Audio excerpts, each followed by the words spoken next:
Okay.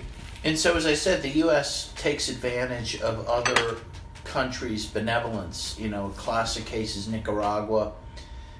You might recall that the Sandinistas, one of the first things they did was they suspended the death penalty. I didn't know that. Yes.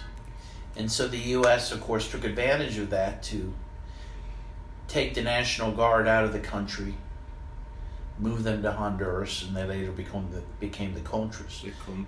You know, Carter did that, Jimmy Carter, before he left that office. everyone loves in the left. Yes, exactly. And remember that Oscar Romero was killed by U.S.-backed forces under Carter, not Reagan. Many people think Reagan. It was in 1980. The election was in 80. Reagan didn't become president until 81. That's true. I associate Romero's assassination with Reagan. It was Carter.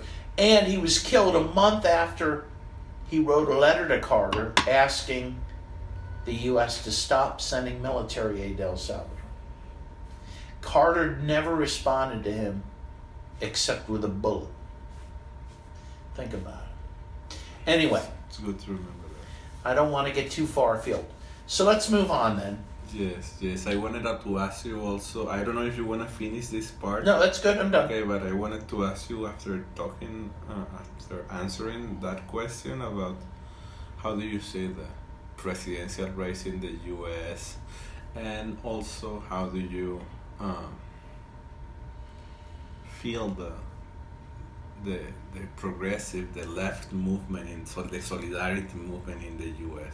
If you ask me, I believe that Donald Trump, if the elections are going to be today, the guy is going to win. I believe that most likely. I mean, I think his negatives are very strong, but he has a core of like 30 to 40% of the population who would die for him. Yes. And they vote. Mm-hmm. The 60% who don't like him, some of them vote, some don't. Mm. And look, if it's going to be some Manila-type candidate like Joe Biden, he's going to win easily. Yeah, because the young people won't vote. That's when some people in the left believe that the best option is Bernie Sanders. I agree. It's going to be like polarizing, right? Yeah. And look, why not go for broke? Why not try to do it all? Why settle for Joe Biden, who will be Donald Trump, but just a little nicer, right? I mean, his policies are not going to be that different. Obama was not that different. And Bernie Sanders, in the case he wins, he won't be that different. Well, because he can't be, because the ruling class won't allow him to be. Yes. And if he tries, they'll kill him. I mean, frankly. Actually, me as a Venezuelan, I believe that it's nice to have Donald Trump in the White House. Mm-hmm. Because in a situation like the one that we are facing right now with sanctions and everything, that I believe that if Obama was still in the presidency, will be doing exactly the same. For Venezuelans, for Chavista Venezuelans, was going to be hard to attack him. Mm-hmm, mm-hmm. I mean, Chavez liked him. Yes, Chavez wanted to be his friend. Yes. He gave him 2 books. Uh-huh. I agree with that. Right now, of course, the hashtag is No Mas Trump. Yes. They would not have said No Mas Obama. No You're mas right. Obama, or No Mas Bernie. Yeah, he was the Can you kind. imagine? No more Bernie. Come on. Yeah, he was the kind face of imperialism. Yes. The ruling class loved Obama. Yeah, they loved Obama. Mm. But I agree with you. But I also, yes, I believe if the economy does not tank between now and the election, Trump will win. Yes. So the only possibility is a recession. Okay, the economy might play in Trump's. Okay. Because that's what he's offering to people. I'm going to make the economy strong. Mm. Which, by the way, is bullshit anyway, because it's only strong for rich people. Yes. Everyone else is suffering. But, people go along. Okay.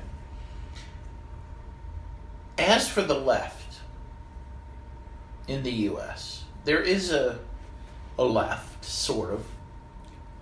But the anti-imperialist solidarity movement left is tiny. There isn't much sense of that. Historically. And I ask you because you have been touring all over. Yeah. the U.S. for several months. I mean, you do that regularly, so you might have a good sense I think I do. of how the movement is in the U.S. And I believe that actually we're going to have an event in a few weeks in Canada, right? Yes. With Arnold August, right? I mean, to be totally honest, and I've spoken with fellow comrades about this, and they agree with me what they see. Largely the people who come to my events we call gray hairs. I mean, yes, that happened. It's people from the anti-Vietnam era. Yes, that's bad. And from that is true. I know what you're talking about. Central American movement era, who, by the way, are the same people. Yes. You know, there was a moment, and by the way, the people who mentored me, I'm not from the Vietnam era.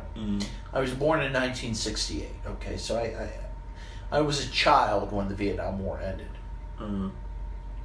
But the people who mentored me on the Central America stuff, they were Vietnam era people, you see. Those people are still the ones interested in the solidarity movement. There was a very particular moment in time when the U.S. solidarity movement was built around Vietnam, then Central America, South Africa. Yes, South Africa was an issue. And that was not recreated with Venezuela for the most part. There is a solidarity movement, but it's tiny. And I don't want to say, there are young people involved. I know what you're talking about, and it's true. I have the same impression that you have. Because, and I'll tell you why, and this is, look, we're going to go down a rabbit hole if I get too far. The problem is, after the collapse of the Soviet Union, Bill Clinton and his buddies created this thing called R2P and humanitarian interventionism, which has captured the minds of liberals. There's a problem with liberals, yes. And they believe the U.S. is still saving the world. Right. In fact, this whole human rights doctrine, and I teach human rights, okay? No kidding. It has become a pretext for invasion. It is the greatest, it is the opiate of the people now. And it has replaced the anti-imperialist left. And that, I am trying to destroy that. In fact, my next book is a textbook, which tries to argue that if you want to protect human rights, you got to oppose war and oppose intervention. Of course. Not support intervention. But that's the view. I mean, think about Trump. Think about the criticisms of Trump. Think about when he's applauded by the liberals. He's applauded when he bombs Syria. Yes. He's attacked when he doesn't bomb Syria enough. He's attacked because he hasn't gone after Venezuela enough. Yes. Yes, it's a problem. It's a huge problem. And do you see a solution to that? I mean, disregarding your personal attempts in the book and maybe teaching. Yeah, people are convinced. I can convince people. I don't want to be immodest, but the truth is, if you give me some time, I can convince people. But you have to do that work. It's an ideological struggle more than anything. And how to connect the younger generation? I mean, that's an issue also. But when you mentioned that whenever you have those meetings, you always see gray hair. That something different happened with the Black Lives Matter movement and with the Occupy movement. What happened with that? Well, I mean, again, the Occupy the same movement, problem with liberals and it died because they were against any sort of organization or leadership, and they had no demands. It was a well-conceived tactic with no strategy. And the other thing is the U.S. is too bogged down in diversity politics. It's all about environment. Well, not even environment, because we LGBT. It's all about, fighting for particular groups instead of trying to connect the struggles of those groups. But by the way, if you really are into diversity politics, you should care about the Venezuela struggle, because, there's a real racial content to what's happening here. If liberals knew about the fact that, they killed that boy a few years ago. Burned him alive, the black. But also, if you go, look, I was amazed when I went to I'm being honest. I went to a pro-Maduro rally in 2013. Was it 2013 or 2018? 2013 is when he got first elected. Yeah. It might have been I think it was 2013, yeah. Okay. It was a traumatic election because that happened like a few weeks after Chavez. Of course, which is incredible. Yes. But what amazed me... And no one in the U.S., a lot of people, sorry to interrupt you, because I wanted to say this, because a lot of people in the U.S., because the media keep repeating it, says that they basically try to portray that Maduro was appointed by Chavez as his successor. They deliberately forget about the election that make. In the U.S., the vice president would just take over, like Lyndon Johnson. That didn't happen here. Yes. But what I was amazed by, I went to a pro-Maduro rally. And what I perceived was that nearly every person at that rally was black. That's what I saw. Yes, that happened. And it struck me greatly. And it made me think about Venezuela. Have you been in an anti-Chavista? Yeah, and they're all white. Yes. They are all white and well dressed. And by the way, is it surprising that Donald Trump, who's a white supremacist, supports white supremacy in Venezuela? Yes. But liberals don't see this.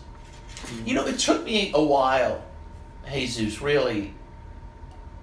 I kind of came to all this stuff like a baby. I knew nothing, When I went to Nicaragua in 1987, I saw these silk screen, pictures on the walls. And I said, oh, who's that one guy? They keep having that one guy. He's got a beard and he's got this beret and he's got a star on it. Who's that guy? And he said, that's Che Guevara. I didn't even know who Che was. But the point is also, I didn't understand that there were Afro-descendants in Latin America. It wasn't something that occurred to me till much later. You'd see someone, he'd say, oh, he looks like, a black person, But it didn't dawn on me what that meant. But again, when I saw that rally, I thought, something clicked. And I thought, that's what this revolution's about, Lord.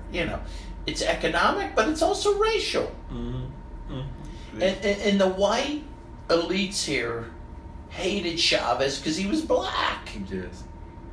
With big lips. Yeah. And they would make fun of him. And the guy in the embassy, the ambassador, the U.S. ambassador made fun of him as a monkey. Yes. And, similarly with Maduro, who, is very dark-skinned. And a bus driver. For Christ's sake. Right. And they resent that. Yes. But, most people of goodwill in the world would think those things are good. Yes. Just like they liked Obama. But people don't connect them. It's incredible. Americans, Here's a line I use all the time. By the way, is this going to be edited or? Not that much. I'm gonna try to connect some pieces here All and right, there. all right. But I always say Mm-hmm. the most uneducated peasant in Nicaragua knows more about the world than the most educated person in the United States. And why? Because people in the U.S. are miseducated. They may learn a lot, but they know nothing. I teach a law school class, okay? These are people in their 20s. They went to... There's that level of... According to what I see, sorry for interrupting you, there is a level of specialization in the U.S. that make people know a lot about one tiny stuff. Right, and they don't have the big picture. Then, exactly, they got lost in the big picture. Well, for example, so I teach a law school class where the people went to grade school, high school, college. Now they're in law school. Okay, so these are pretty educated people. Yes. One of the first things I teach is about the Vietnam War. They know nothing, absolutely nothing about it. They know it happened. They know there was a peace movement, hippies, marijuana. I mean, these kind of real general, vague ideas. When you mention France in the whole struggle, they are like, what? France was connected to that problem? And you say, oh yeah, well, Ho Chi Minh would have won the election with 80% of the vote, but the U.S. opposed it, and by the way, and I signed this book by Nick Turse called Kill Everything That Moves. And he talks... Talking about Vietnam? Yeah. He talks about how the soldiers killed women, children, raped women. That's not what Americans do. That's what other people do. Yes, according to Americans. Yes. And people are like, oh my God. They have no idea this happened. And you know why? Because I know for a fact, because I have children who've gone through school.